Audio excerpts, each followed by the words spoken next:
plaka, nag-file kami ng demanda, saan ka nakakita, paulit-ulit na lang, 7 taon, may problema yung plaka, pero yun pa rin ang nananalo sa bidding. So I file a complaint, ngayon, pag tinalo natin sila, ibabalik nila sa gobyerno. Teka muna, sir. Okay. So, meron yung paulit-ulit ng palpak na Yes po. nagsusupply ng plaka, pero yun ang palagi nanalo sa bidding.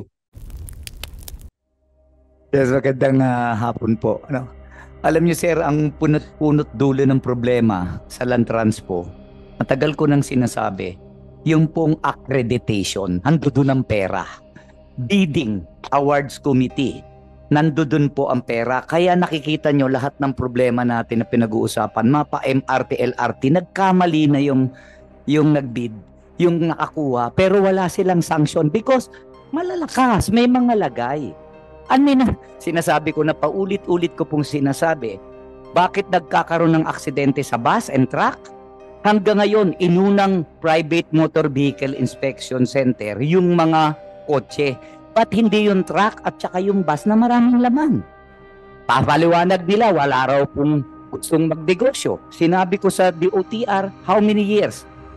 Na Para makilala ng iba, si Ariel Lim ay ano po, National President ng National Public Transport Coalition tsaka sa TODA po, no? Go ahead po, sir. Continue, sir. So, ang sinasabi ko ho, nagkakaproblema pa ulit-ulit. Like yung ginawa nating nabanggit nyo ngayon, Republic Act 10930, 10 years na lisensya, pumasok ngayon, nag-accredit na mga driving school. Naging pera-pera, 13,000, 15,000. So, wala naman dun yun sa ginawa natin. Kasi nga po, sinasabi ko palagi sa Senado at sa Kongreso na kung pwede hanggang sa paggawa ng IRR kasama ang punente. Kasi po pag hindi kasama punente, napoproteksyonan yung kanilang IRR, nawawala na yung ganyang kakapal na ginawa ninyong batas, IRR na lang po. Lagi pong ganito ang problema. No? Plaka, nag-file kami ng demanda, saan ka nakakita, paulit-ulit na lang, 7 taon, may problema yung plaka, pero yun pa rin ang nananalo sa bidding. So I file a complaint, ngayon, pag tinalo natin sila, ibabalik nila sa gobyerno. Teka muna, sir. Okay. So, meron yung paulit-ulit ng palpak na Yes po. nagsusupply ng plaka, pero yun ang palagi nanalo sa bidding. Kayo, LTO, pakisagot. Um, Anong pangalan po ng kumpanyang yon, Sir Ariel? mali, yan po ay Trojan. Trojan. Naging hearing na po rin dito yan, nilabas natin. So, tuloy pa rin. So, ibig sabihin, Trojan. No, ako na ba yung chairman? hindi pa po, si Senator Grace po ang Okay. chairman that time. Yung Trojan, sir, attorney from the LTO. So, palagi daw palpak yung paggawa ng plaka, and yet palaging siya pa rin nanalo sa bidding. Mr. Chair, as far as Hanggang sa kinasuhan na raw. O sige, anong nangyari? actually, alam po namin yung kaso ni Mr. Ariel Lim. However, Mr. Chair, yung procurement po ng plaka, since it is more than 50 million, ang head of procuring entity po is the DOTR po. So I cannot O DOTR. Saan yung DOTR natin? Kayo, sir? Kayo, ASEC Lim. Yung Trojan daw. Palpak. Pero pagdating sa bidding, taon-taon sila palang palagi nanalo. Or tuwing may bidding sila nanalo. Anong reason po, sir? Yes, Mr. Chairman. We know about this case po regarding sa Trojan. It is within our previous Undersecretary for Finance po. Okay. So there's Sino po yung Undersecretary for Finance ninyo? bago na po ngayon si Senior Undersecretary Giovanni Lopez na po ngayon ang Mabuti naman nasibak na. opo. Very good. Okay. So, sige. Ngayon, sir. Ngayon po, I think they are reviewing all the processes po, bakit ito nangyari. And the team of Secretary Vince Dizon, nandoon po lahat para ayusin po yung mga concerns now po. Bago lang po, kakaupo lang po ni Secretary Dizon with this new team. As of now po, Mr. Chairman, I cannot answer you regarding this, but I can assure you po na yung team po ni Secretary Vince Dizon ay ginagawan to ng paraan po para maayos lahat ng problema. Dapat hindi pwede yung ganun-ganun na lamang. Kasuhan yung dati yung sa finance. Yeah, I will discuss this with the Secretary po, Yes. Mr. Chairman. Kasi may ginawang hindi maganda yon. Opo, Mr. Chair. Very obvious na palpak yung ginagawang serbisyo nitong Trojan, and yet siya pa rin nananalo tuwing may bidding. Ano pa, Sir Ariel? Plaka ho, 'di ba? Yan, isa. Kaya ho ngayon, 'di ba nakita nyo, lagi natin hinihiring dito, yung plaka hindi na ibibigay kasi po mali rin yung bidding na ginawa ng Bid at Awards Committee noon. So nung nanalo yung isa, nagdemanda na hold na TRO. So 5 years bago ulit pinagawa. So ayan na, nung ginawa na yung plaka, wala na yung mga sasakyan, wala na yung motor, hindi nagre-rehistro. So talaga pong problema doon. Gumawa tayo ng batas, yung pong tinatawag natin Child Seatbelt Act Law. Ano nangyari po doon? Ginawa rin po nila doon, pinakredit din yung upuan, napakamahal, hanggang ang dami nagreklamo, pinatigil po ni Senator Grace po muna dahil naging accreditation na naman. Kailangan accredited ka bago ka mapayagang magbenta. Napakamahal, samantalang mura lang naman yan. So lagi pong ganon ang nangyayari. Ibig sabihin, may kumikita, may kakitaan. Ama po kayo, yung lisensya po natin, bakit kulang sinabi nyo kanina? Kasi po ang engraver po ng isang LTO, yung kayo yun po yung gumagawa ng card.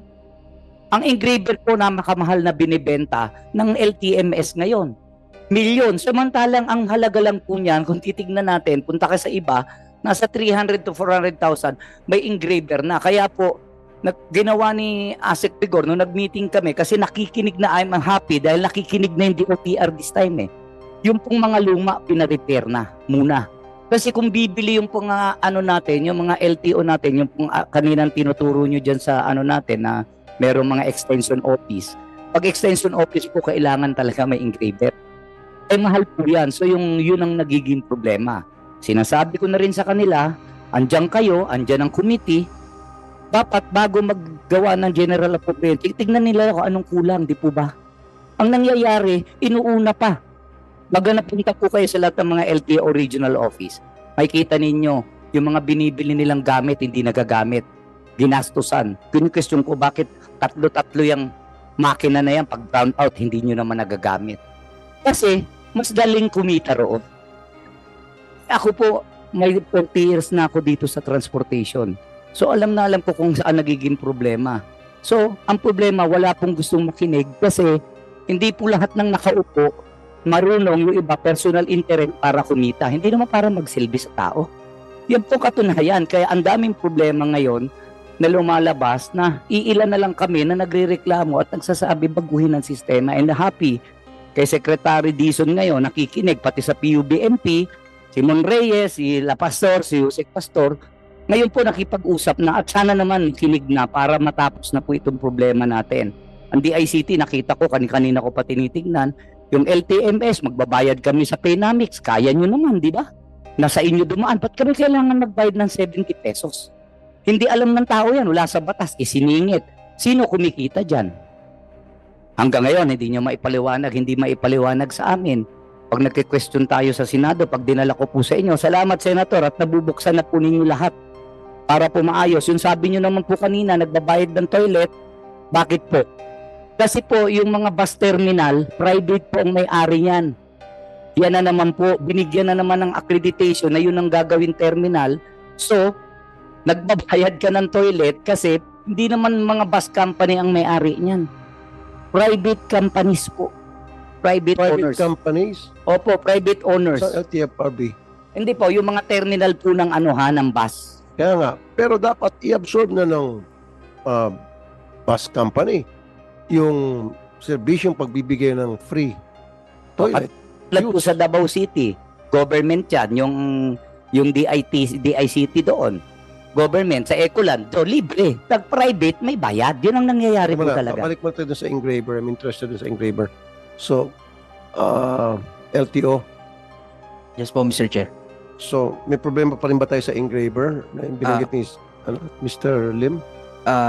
Yung sinabi po ni Mr. Ariel Lim, tama po yun. Meron po tayong mga problem sa engraver na naka-affect po sa pag-produce natin ng final version ng lisensya. Okay. Pero Mr. Chair, last month lang po, nagkaroon na po kami ng procurement with the DOTR po. Magkano yung isang engraver na procure nyo per unit? I'm not exactly sure po kung magkano, pero I think it's 400,000 yata po yung isa. From previous po, Na umaabot milyon. po ng million yan sa LTMS po. Sa Dermalog po. Sino yun? Sino yung dating nag-procure niya na milyon ang tinataga sa gobyerno natin? Yung before po kasi, Senator, sila lang po yung kayang since connected po yung lisensya sa system, sa LTMS, sila lang po yung merong engraver na pwede at that time. So sa ngayon, maasahan natin na magiging mabilis na yung pag-release ng Yes po. mga Yes po. lisensya kasi magpo-procure na kayo ng mga bagong engraver na mura pa. Yes po, Mr. Chair. And when is it going to happen, sir? Nasa final stage na po yung procurement natin, Mr. Chair, and we will update you po kung kailan po yung exact na makukuha namin yung machines. Thank you, Mr. Lim. So ano pa yung mga na-observe niyo, Mr. Lim, na problema? Marami pa ho yung sa PMBIC, kaya po paulit-ulit yung inspection. Ang sinabi ko, dapat ang bus company every 2 months, lalo na yung provincial, dapat po every 6 months nagpapa-PMBIC. Ang problema nga po, walang PMBIC. Ang sinasabi nila, wala raw pong budget para gawin yung mga luma. So ang inuna nila, yung pong mga private na napakamahal nga noon, kaya hinarang din namin. So ngayon, tumatakbo PMBIC para sa 4-wheel lang, sa mga motor. Ang dami ko nga pong question dyan dahil yung motor mismo, wala pong standard yan internationally. Paano mo i-check yung kanyang inspection mo doon? Wala na may standard. No? So, parang puro pera-pera po na lang ang nangyayari. So, dapat po, sabi ko nga sa DOTR, salamat po kay Secretary Vince at saka sa mga USEC natin na bago, nakikinig na, dapat po yun ang hinging budget na magkaroon ng gobyerno ng para sa mga truck at saka sa mga bus. Kasi po, ayan ang talagang problema ang kinamamatay dahil wala nga po maayos na inspeksyon. Aminin natin, hindi po kaya ng LTFRB at ng LTO na mag-isa-isang tumingin yan sa dami. So, alam po sila sa staff. Ang sabi ko, kung kulang kayo sa staff, hindi nyo hingin kay Senator Tulfo, nadagdagan kayo na staff, pati ang enforcement, sasakyan ng enforcement. So, napakadami po, Sen. Kaya po, salamat ako sa inyo dahil kahit papano talagang nakikita na ninyo yung problema. Marami po magpapag-usapan pa tayo sa mga susunod na hearing po. Maraming salamat po. Salamat po, Mr. Lim.